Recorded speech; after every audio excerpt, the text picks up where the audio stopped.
ये भी आप जो सुन रहे हैं योग वशिष्ठ महारामायण, मूल वाल्मीकि रामायण। भरद्वाज ऋषि को वाल्मीकि जी बता रहे और भगवान राम को वशिष्ठ जी बता रहे। दो उत्तम वक्ता है और उत्तम श्रोता है। राम बादशाह कहते थे कि योग वशिष्ठ बार बार विचार करे तो आत्म साक्षात्कार अगर नहीं हो तो राम बादशाह सिर कटाएगा। इससे ऊंचे सदग्रंथ में सामान्य व्यक्ति की गति नहीं होती। तो सामान्य व्यक्ति को उचित है कि वो तीर्थ करे, यज्ञ करे, दान करे, पुण्य करे, उपवास करे, ताकि उसके पुण्य बढ़ जाए। तब इस ग्रंथ के सुनने में उसका अधिकार बनेगा तो रुचि होगी। अगर अधिकार नहीं है, पुण्याई नहीं है, तो ये शास्त्र सुनने में उसको अच्छा रस नहीं आएगा। ये इतना ऊंचा है, जैसे केजी पढ़ा हो, मिडिल हाई स्कूल हो गया हो तो कॉलेज में उसको चौंच खुपेगी। हाई स्कूल पास कर दिया हो तो कॉलेज के विषय में गति हो। ये आध्यात्मिकता का कॉलेज है, कोई साधारण नहीं। तो यहाँ वशिष्ठ जी कहते कि राम जी, वाल्मीकि जी कहेंगे भरद्वाज जी कि मनुष्य को पुरुषार्थ करना चाहिए। पूर्व का कैसा भी कर्म हो, कैसा भी प्रारब्ध हो, अभी उसे पुरुषार्थ करके अपना भविष्य उज्जवल करना चाहिए। ओम श्री सद्गुरु परमात्मा ने नमः। श्री वशिष्ठ जी बोले, हे रामचंद्र जी, तुम चित्त से शास्त्र और संतों के गणों में चीर पर्यंत चलो और जो कुछ यथाशास्त्र में प्रतिपाद्य है उसकी दृढ़ भावना करो। जो अविनाशी सुख की इच्छा हो तो आत्मबोध का अभ्यास करो, और जो कुछ संसार के सुख है वे दुख से मिले हुए हैं, और आत्म सुख सब दुख का नाश करता है, किसी दुख से नहीं मिला। वास्तव में कहिए तो सम असम सर्व ब्रह्म ही है, पर तो भी सम परम कल्याण का करता है। इसे अभिमान का त्याग करके सम का आश्रय करो और निरंतर बुद्धि से विचार करो। जब यत्न करके संतों का संग करोगे तब परम पद को प्राप्त होंगे। हे रामचंद्र जी, संसार समुद्र के पार करने को ऐसा समर्थ कोई तप नहीं और न तीर्थ है। सामान्य शास्त्रों से भी नहीं तर सकता। केवल संत जनों के संग से भवसागर को सुख से तरता है। जिस पुरुष के लोभ, मोह, क्रोध आदि विकार दिन प्रतिदिन क्षीण हो जाते हैं और यथाशास्त्र जिसके कर्म है, वैसे पुरुष को संत और आचार्य कहते हैं। उनकी संगति संसार के पाप कर्मों से निवृत्त करती और शुभ में लगाती। आत्मवेत्ता पुरुष की संगति से बुद्धि में संसार का अत्यंत अभाव हो जाता है। जब दृश्य का अत्यंत अभाव हुआ तब आत्मा शेष रहता है। इस क्रम से जीव का जीवत्व भाव निवृत्त हो जाता है और बोध तत्व शेष रहता है। जगत न उपजता है, न आगे होगा और न अब वर्तमान है। इस प्रकार मैंने तुमसे अनंत युक्ति से कहा है और कहूंगा। ज्ञानवान को सर्वदा ऐसा ही मनन होता है। अचल चिदात्मा में चंचल चित्त फुरा है और उसी ने यह जगत आभास रूप रचा है। जब परमार्थ में अहम भाव को जानेगा तब अनात्मा में अहम भाव लीन हो जाएगा और तभी चिदाकाश से जीव की अत्यंत एकता होगी। जैसे घट के फूटे से घटाकाश की महाकाश से एकता होती है। निश्चय करके जानो कि अहम आदि दृश्य वास्तव में कुछ नहीं, विचार किए से नहीं रहता। हे रामचंद्र जी, आत्मरूपी चंद्रमा सदा प्रकाशित है और अहंकार रूपी बादल उसके आगे आता है। उससे परमार्थ बुद्धि रूपी कमलिनी विकसित नहीं हो पाती। इससे विवेक रूपी वायु से उसको नष्ट करो। और अपने आप में, अपने आत्म स्वरूप में जग जाओ। ओम श्री सद्गुरु परमात्मने नमः। श्री योग वासिष्ठ महारामायण उपशम प्रकरण।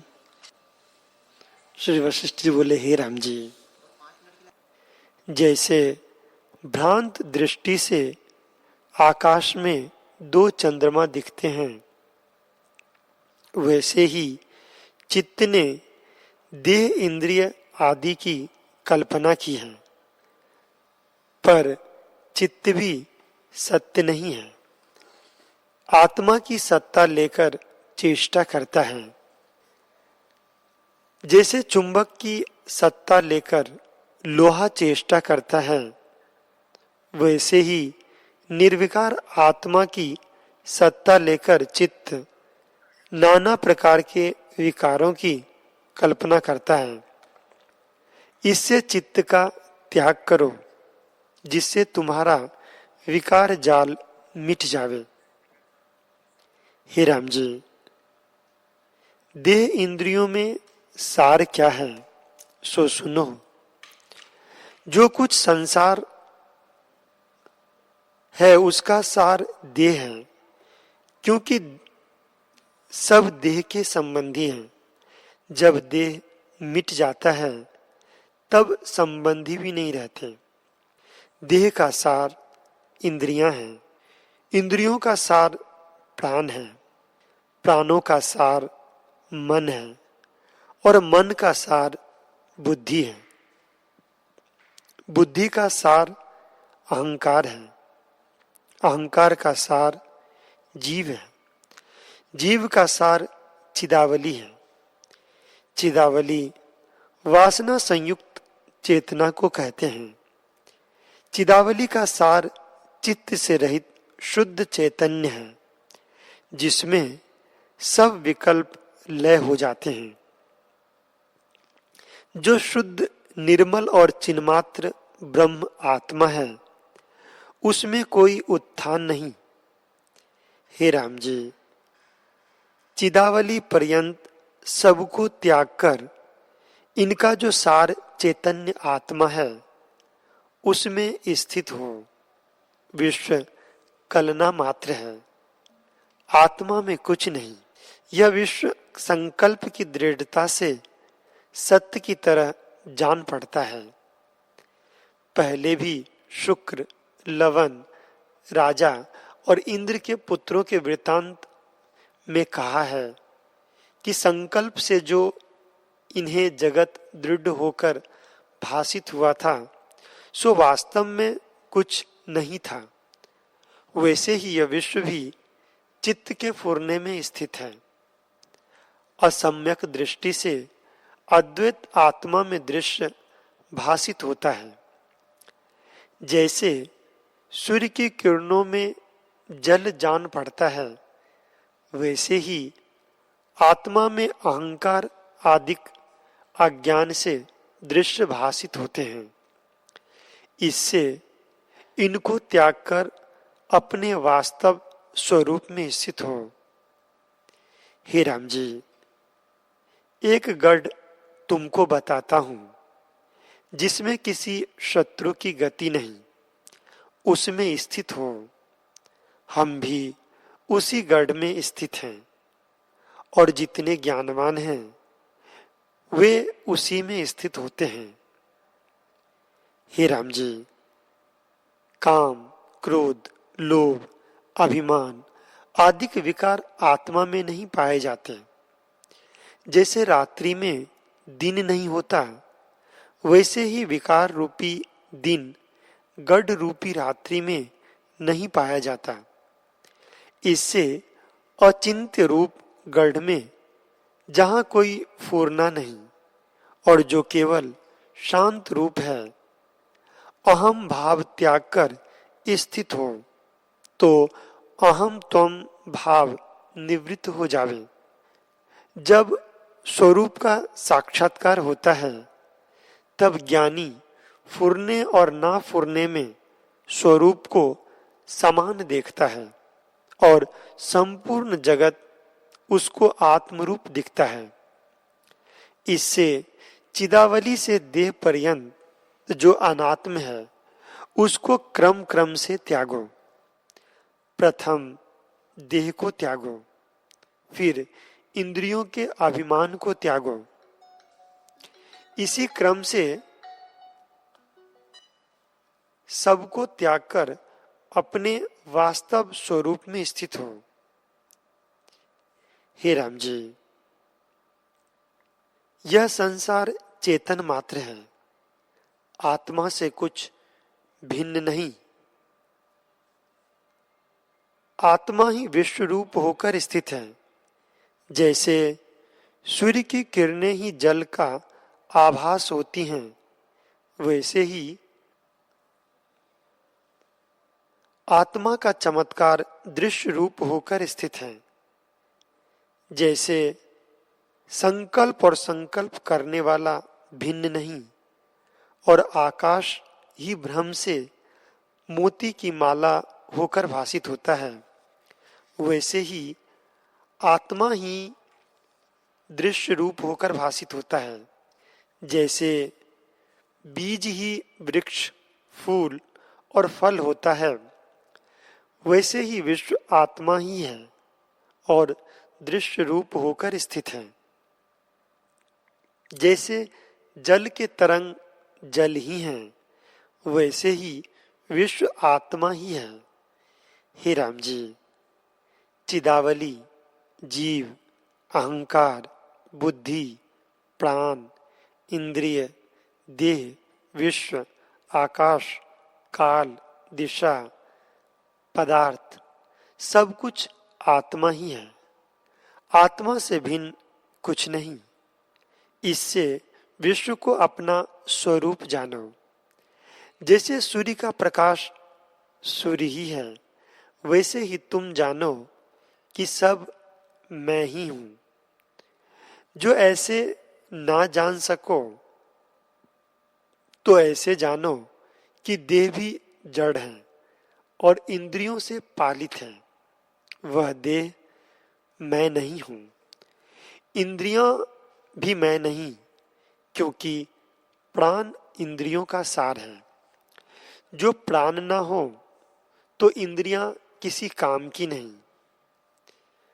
प्राण भी मैं नहीं, क्योंकि प्राण का सार मन है। जो मन मूर्छित होता है और प्राण आते जाते भी हैं, तो भी किसी काम के नहीं। मन भी मैं नहीं, क्योंकि मन को प्रेरणा वाली बुद्धि है। जो निश्चय बुद्धि करती है, मन भी वहीं जाता है। बुद्धि भी मैं नहीं, क्योंकि बुद्धि का प्रेरक अहंकार है। अहंकार भी मैं नहीं, क्योंकि अहंकार का सार जीव है। जीव के बिना अहंकार किसी काम का नहीं। जीव भी मैं नहीं, क्योंकि जीव का सार चिदावली है। शुद्ध चित्त में चैतन्योमुखत्व होने को चिदावली कहते हैं। जीव संज्ञा से प्रथम ईश्वर भाव चिदावली भी मैं नहीं, क्योंकि चिदावली का सार चिन्मात्र है और वह अद्वितीय निर्विकल्प स्वरूप है। ये सब अनात्म भ्रम से सिद्ध हुए हैं।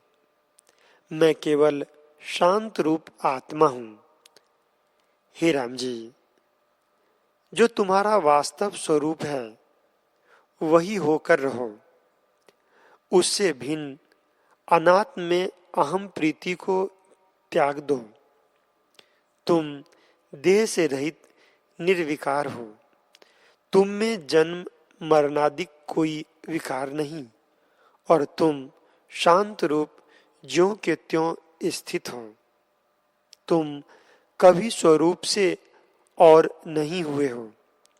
उसी स्वरूप में स्थित रहो। हे राम जी, आत्मा चिन्मात्र से बढ़कर और सार कुछ नहीं। उसी में स्थित रहो जिससे सब ताप मिट जावे। हे राम जी, सर्वत्र आत्मा ही स्थित है। जैसे बीज ही फल फूल होकर स्थित होता है, वैसे ही सब कुछ आत्मा में ही स्थित है। तब निषेध और त्याग किसका करिए।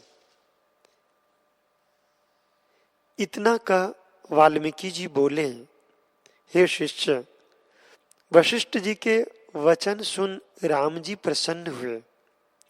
जैसे कमल सूर्य को देखकर खिल जाता है, वैसे ही राम जी की बुद्धि वशिष्ठ जी के वचन रूपी सूर्य से खिल उठी। तब वह बोले, हे भगवान सर्वधर्मज्ञ, आपकी कृपा से अब मैं जागा हूं। बड़ा आश्चर्य है कि आत्मा सर्वदा अनुभव रूप और अपना रूप आप है, पर उसके प्रमाद से मैंने इतने काल तक दुख पाया। अहंता और ममता रूपी बड़ा बोझ जो सिर पर था, उससे मैं दुखी था। जैसे किसी के सिर पर पत्थर की शिला हो और ज्येष्ठ आषाढ़ की धूप में वह पैदल चले तो दुख पाता है, और जो उसके सिर से कोई उस शिला को उतार ले और छाया में बैठावे तो बड़े सुख को प्राप्त होता है। वैसे ही अज्ञान रूपी धूप में अहंता ममता रूपी शिला के बोझ से मैं दुखी था। आपने वचन रूपी बल से उस शिला को उतार लिया और आत्म रूपी वृक्ष की छाया में विश्राम कराया। हे भगवान, अब मुझे शांति पद प्राप्त हुआ है और मेरे तीनों ताप मिट गए हैं। अब जो सुमेरु पर्वत का भार भी आ पड़े तो भी मुझे कोई कष्ट नहीं। अब मेरे सब संशय निवृत्त हुए हैं। जैसे शरत काल का आकाश निर्मल और स्वच्छ रूप होता है, वैसे ही राग द्वेष रूपी मेरा द्वंद नष्ट हो गया। अब मैं अपने स्वभाव में स्थित हूं। परंतु एक प्रश्न है, कृपा करके उसका उत्तर दीजिए। महापुरुष बारंबार प्रश्न करने से बुरा नहीं मानते। हे भगवान, आप कहते हैं कि सब ब्रह्म ही है, तो शास्त्र का यह विधि निषेध और उपदेश किसके लिए है कि यह कर्म कर्तव्य है और यह कर्म कर्तव्य नहीं। वशिष्ठ जी बोले, हे राम जी, आत्मा से भिन्न कुछ नहीं, विश्व भी उसका चमत्कार है। जैसे समुद्र में पवन से नाना प्रकार के तरंग उठते हैं, पर जल से वे भिन्न नहीं, वैसे ही चैतन्य आत्मा में अहम भाव को लेकर चैतन्य मुखत्व उपजा है। उससे देश काल वस्तु बन गए हैं और शास्त्र निकले हैं। फिर फूरने से उसके दो रूप हुए हैं, एक विद्या और दूसरा अविद्या। उसमें विद्या रूप जो जीव हुए हैं वे ईश्वर कहते हैं, और अविद्या रूप जीव हैं जिनको अपने स्वरूप में अहम प्रत्यय वास्तव रहा है, वे ईश्वर हैं। और जिनको स्वरूप का प्रमाद हुआ है और जो संकल्प विकल्प में बहते हैं, वे जीव दुखी हैं।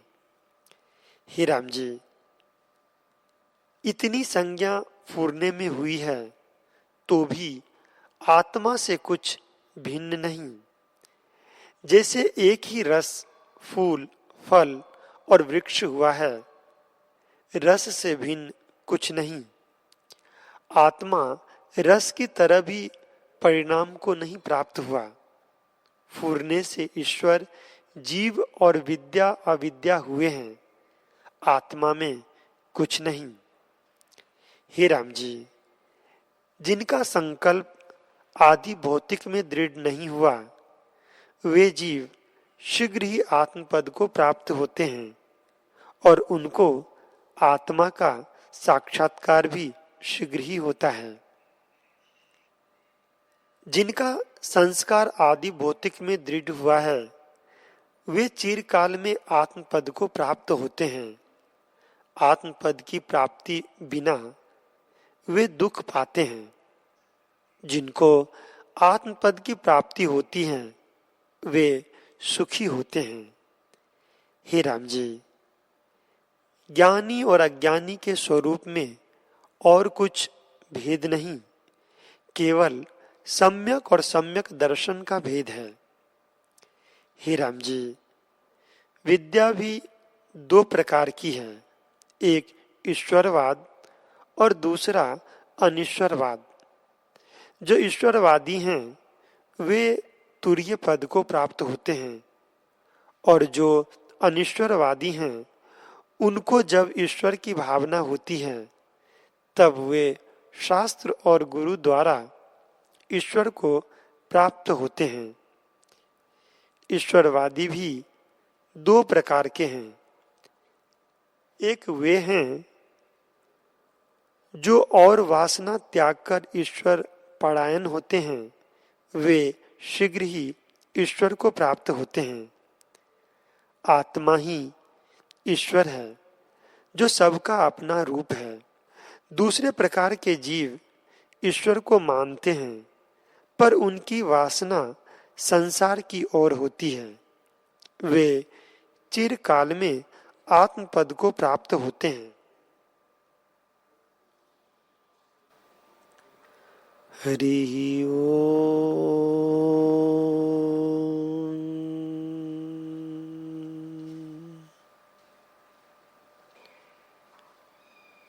हरि ओम।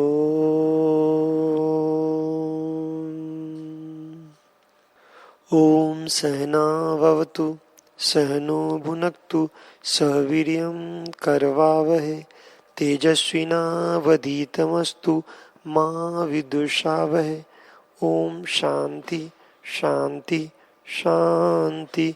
श्री सद्गुरुदेव भगवान की जय।